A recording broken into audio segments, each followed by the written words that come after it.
Insun Rahayu Bawarea Waluya Asma Pangestu Hibar Pangriksa. Salam, segala salam.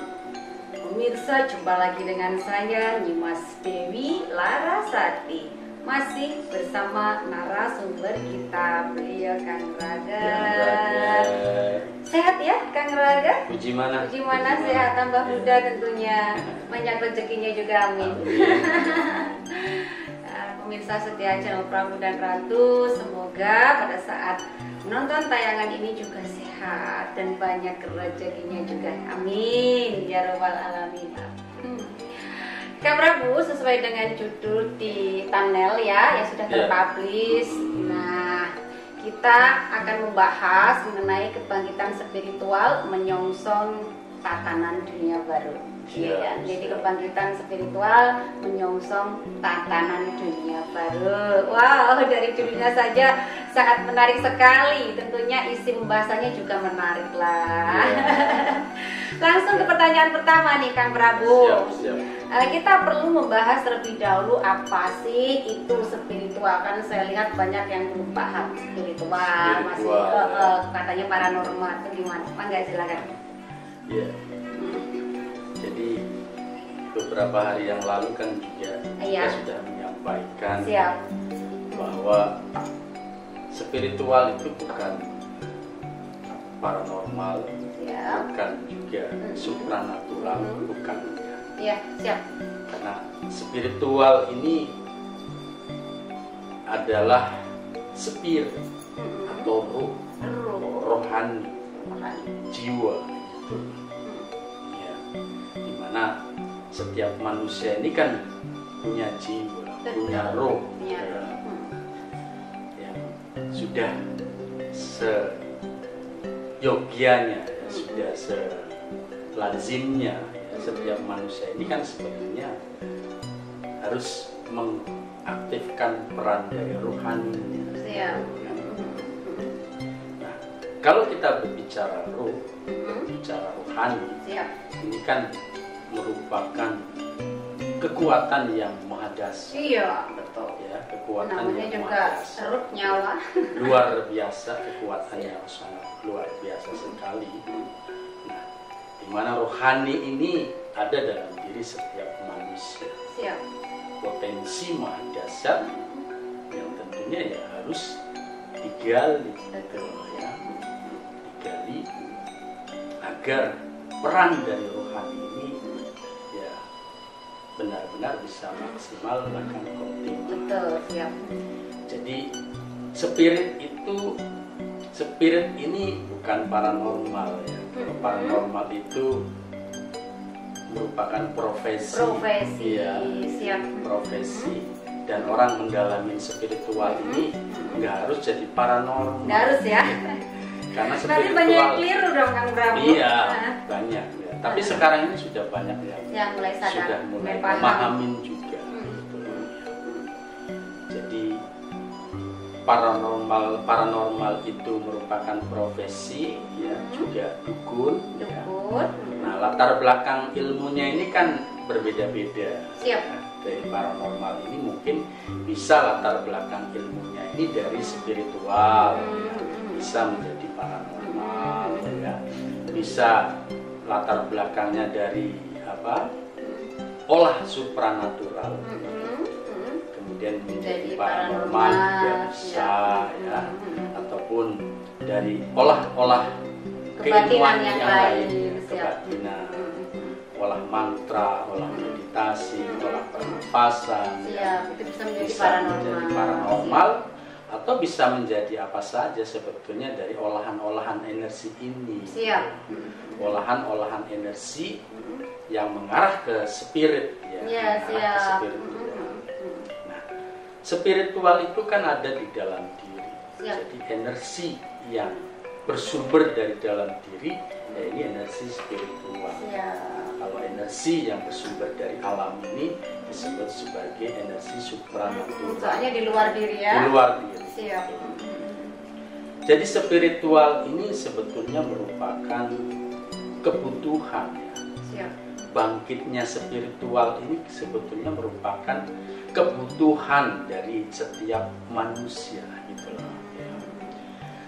Untuk menghadapi tantangan kehidupan yang semakin kompleks ya. Siap, siap. Kedepan ini kan tantangan kehidupan semakin kompleks ya. Betul.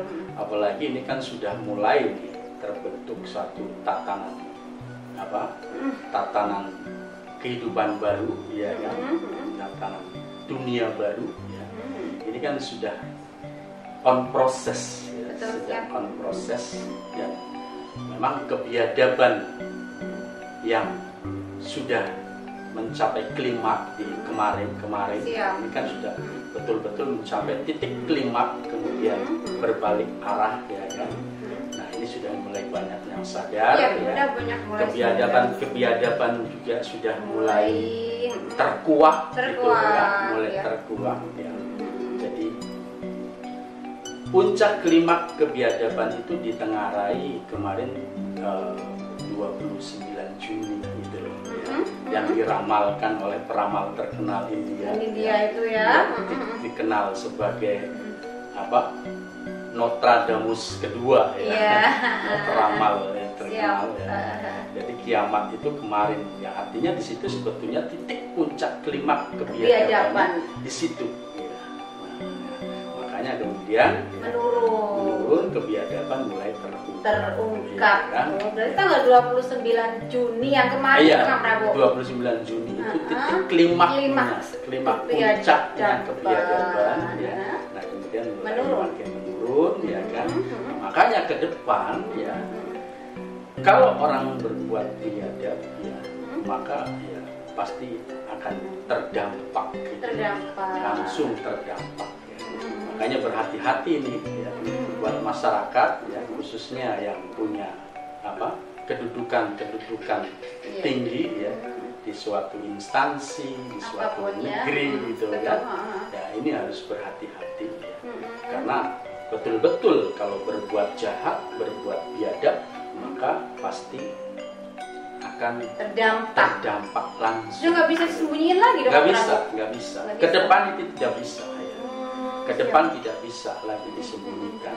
Makanya berbagai kebiadaban yang telah terjadi secara bertahap pasti akan terkuak. Pasti. Tapi saya merasakan begitu juga sih Kang Prabu. Pasti terkuak. Ya. Nah kemarin itu ya di mana dimulai dari kasus Cirebon ya, itu membuka di situ kan, di mana aparat ya ini dikalahkan oleh kuli bangunan jenderal dikalahkan oleh kuli bangunan. Nah ini kan sudah sinyal sebetulnya, sinyal ya untuk seluruh warga masyarakat ya, khususnya kepada para pejabat, para aparat untuk berhati-hati. Jangan berbuat biadab, jangan berbuat kejahatan, maka pasti akan terkuak dan pasti akan terdampak gitu. Ya. Lebih baik dibekali dengan kekuatan spiritual, menggali kekuatan spiritual. Ya. Karena ini ke depan ya tadi menyongsong terbentuknya tatanan dunia baru. Wah, ini tantangan kehidupan benar-benar semakin kompleks. Jadi harus dipersiapkan juga. Kalau hanya mengandalkan akal pikiran, ya, apalagi akal-akalan, ya pasti mudah sekali stres, mudah sekali sakit, ya kan, rentan terhadap penyakit, rentan terhadap kematian. Betul, karena hanya mengandalkan akal, spiritnya itu tidur ya. Tidur. Jiwanya tidur, rohaninya tidak berfungsi gitu ya. Siap. Nah, makanya perlu dibekali dengan kekuatan spiritual kepada siapapun, seluruh warga masyarakat ya, yang ingin ya, kelangsungan hidupnya ini berlangsung dengan mulus ya, dengan aman, damai, ya, harus menggali kekuatan spiritual. Jadi spirit tadi ya, maknanya ya berupa rohani, semangat ya, jiwa ya, yang berkaitan dengan rohani lah Jadi kalau ilmunya itu ya disebut sebagai apa ya? Spiritualisme. Spiritualisme. Oh, siap ya. Pelaku spiritualnya ya spiritualis. Spiritualis ya.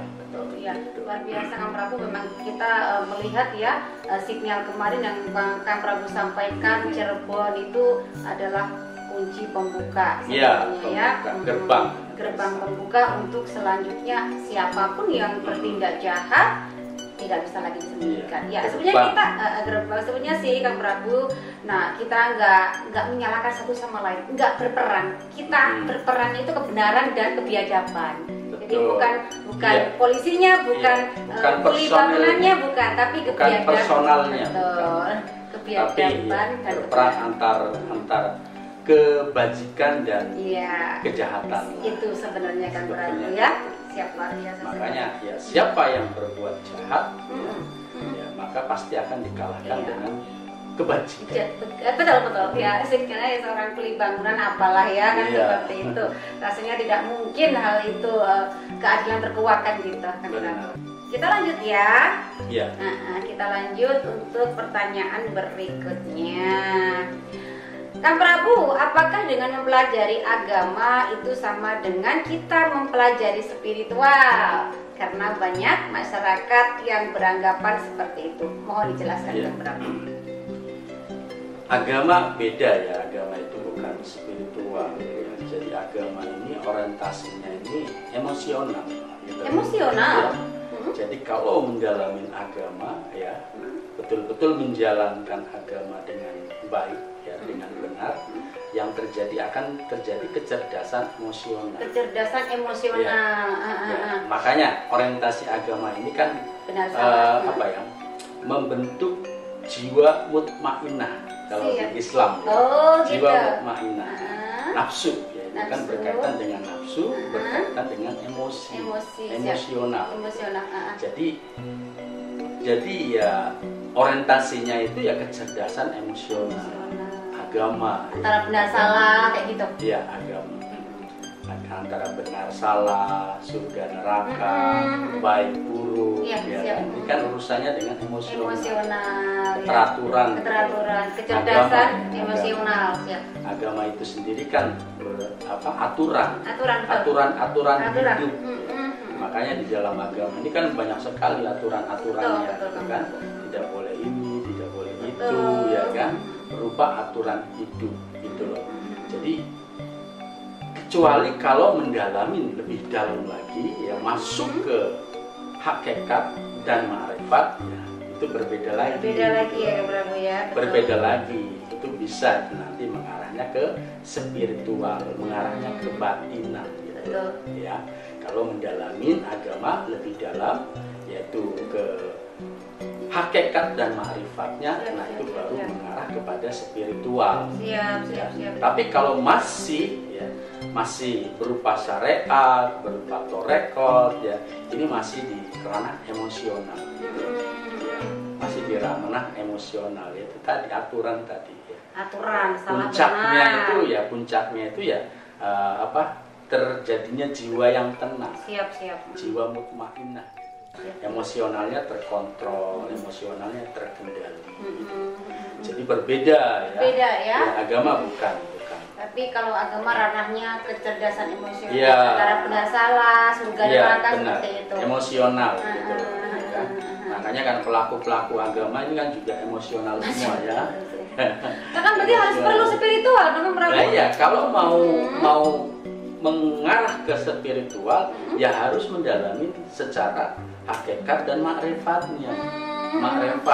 Hakikat dan ma'rifat dari agama. Baru nanti masuk ke ranah spiritual gitu loh. Ya. Kalau masih berupa aturan ya kan masih mengandalkan kitab yang berupa aturan agama baik buruk, salah benar ya. Surga neraka.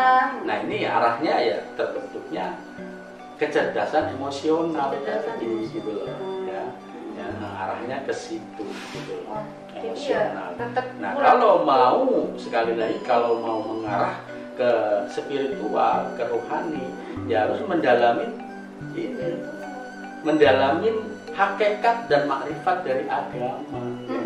Nah, untuk bisa masuk ke ranah hakikat dan makrifat agama, ya harus melepas agama, melepas aturan-aturan gitu loh, ya kan. Nah, agama itu sendiri kan ada ya, saya pernah membaca itu di Google ya. Agama itu sendiri artinya itu apa ya? Terkurung, tidak bisa diakses gitu loh, ya. Terkurung, ya, tertutup, tidak bisa terakses. Yang maksudnya terkurung di sini atau tidak bisa diakses karena ya banyaknya doktrin dan dogma, banyaknya aturan-aturan sehingga tidak bisa diakses. Nah, agama ini bisa diakses.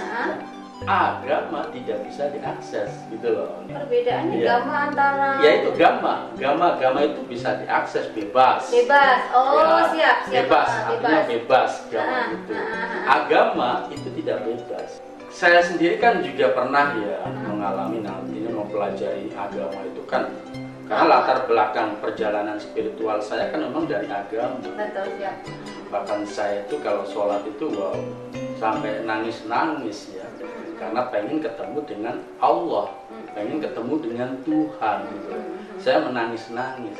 Jadi dalam perjalanan hidup saya hanya ingin bertemu dengan wujud jati diri Tuhan, wujud jati diri Allah gitu, ya. Saya tidak ingin mendapatkan apa-apa pada saat itu gitu loh ya, sampai sholat, berbagai macam ibadah lah ya. Ibadah itu saya jalankan dengan benar-benar, dengan ketaatan yang tinggi. Siap, ya, betul. Kan? Nah, tapi kan ternyata tidak bisa. Tidak bisa ya. Nah, setelah melepas agama gitu kan, keluar nih gitu loh dengan berbagai macam aturan ya kan, aturan-aturan agama, baru bisa masuk ke ranah jiwa, ke ranah spiritual gitu loh. Karena memang kalau kita kembali kepada kisah perjalanan dari Nabi, dari Rasulullah sendiri itu kan bertapa gitu. Ya kan? Sampai mendapatkan wahyu itu kan bertapa gitu. Jadi sebetulnya ya kalau mau mencontoh agama, mencontoh Rasul ya kan. Ya contoh sebelum jadi Rasul ya awal-awalnya gitu loh ya kan. Kan dengan banyak bertapa gitu. Bertapa di Gua Hiro, mendapatkan wahyu. Begitu Jadi paham pelaku spiritual ya memang harus banyak bertapa gitu ya, siap ya. Bertapa ya kan, meditasi apalah intinya adalah untuk bertapa. Tapi memang benar kalau kita memutuskan untuk masuk dalam ranah spiritual selama masih membawa agama apapun loh itu nggak akan pernah sampai. Nggak pernah karena sampai. Di situ gitu kita mau melangkah ada aturan ini, ada aturan itu. Nah, ini sudah relevan sekali kan Prabu, karena ada apa di YouTube ya. Para pakar mengatakan ya saya sampai keluar dari agama ini banyak musuh, keluarga saya memusuh, tapi saya nggak apa-apa karena saya ingin bebas, ingin mengetahui tanpa saya dibatasin. Pada saat sudah masuk spiritual ya tanpa aturan pun ya teratur karena sudah memahami. Gitu. Siap, luar biasa. Aduh. Wah pemirsa, pembahasan kali ini kan kita memang harus mempersiapkan diri, yaitu membangkitkan spiritual dalam diri ya agar memang luar biasa ya. Lagi apa itu namanya kan Prabu, ibaratnya itu lagi penagihan. Nggak siap-siap wadahnya ini loh ya harus bersih. Karena itu tadi ya, karena kita kan mau menyongsong terbentuknya tatanan dunia baru. Otomatis kan di situ tantangan kehidupan itu semakin kompleks sekali gitu loh ya. Jadi kalau kita tidak membangkitkan potensi jati diri yang kemarin kita sebutkan ya, kita hanya mengandalkan akal. Nah sementara di dalam diri ini ya ada perasaan, ada rasa sejati, ada naluri ya kan, kemudian ada sukma sejati, ada guru sejati. Ini potensi madrasah. Betul. Nah, jika tidak diaktifkan ya kan ya sama aja kan ini mengecewakan yang membekali. Kan? Yang membekali siapa? Ya Tuhan, Rabbul Alamin. Sang pemilik. Memberi diberikan bekal yang luar biasa, tapi diabaikan, tidak dimanfaatkan dengan baik, memangnya. Betul. Dan memang pemirsa, kita itu kalau masuk dalam ranah spiritual, seakan-akan kita itu melawan arus, ya kan? Padahal yang kita tuh berjalan ya sejatinya seperti itu, tapi secara umum pasti kita dianggap melawan arus. Benar nggak Kak Prabu? Iya. Ya karena memang ya kondisinya, kehidupan ini memang dalam kondisi yang betul-betul carut marut, keterpurukan yang mendimensi kehidupan gitu loh. Yang sebetulnya ini yang melawan arus. Iya, sebenarnya ya itu. Yang melawan arus. Aneh gitu melawan kehendak dari Sang Rabbul Alamin. Ya. Maksudnya melawan arus itu kan sebetulnya melawan kehendak dari Sang Rabbul Alamin. Kemauan atau kehendak dari Sang Rabbul Alamin kan semuanya mengoptimalkan segala potensi baik yang ada di dalam diri maupun yang ada di bumi alam ini, ya kan? Ini dioptimalkan untuk terwujudnya kehidupan yang berperadaban luhur, yang sawarga menyenangkan, kekal abadi, ya kan? Sudah dibekali dengan bekal yang sangat luar biasa sekali, tapi kok masih merengek, masih menghibah gitu loh, ya kan? Memohon diberikan surga, ini kan aneh gitu loh, ya kan? Lucu gitu loh, ya kan? Gitu. Karena sudah terkena ya. Ya. Ya ini tadi karena kena doktrin, ya hidupnya akal-akalan, ya tidak mampu melihat berbagai potensi yang luar biasa, baik yang ada di dalam dirinya maupun yang ada di dalam alam. Dan ini wah ini berjamaah gitu. Berjamaah. Tapi memang ini yang dikehendaki bangsa luar yang mengetahui betapa Nusantara ini kalau dibiarkan jati dirinya bangkit bahaya. Ya, mengerikan.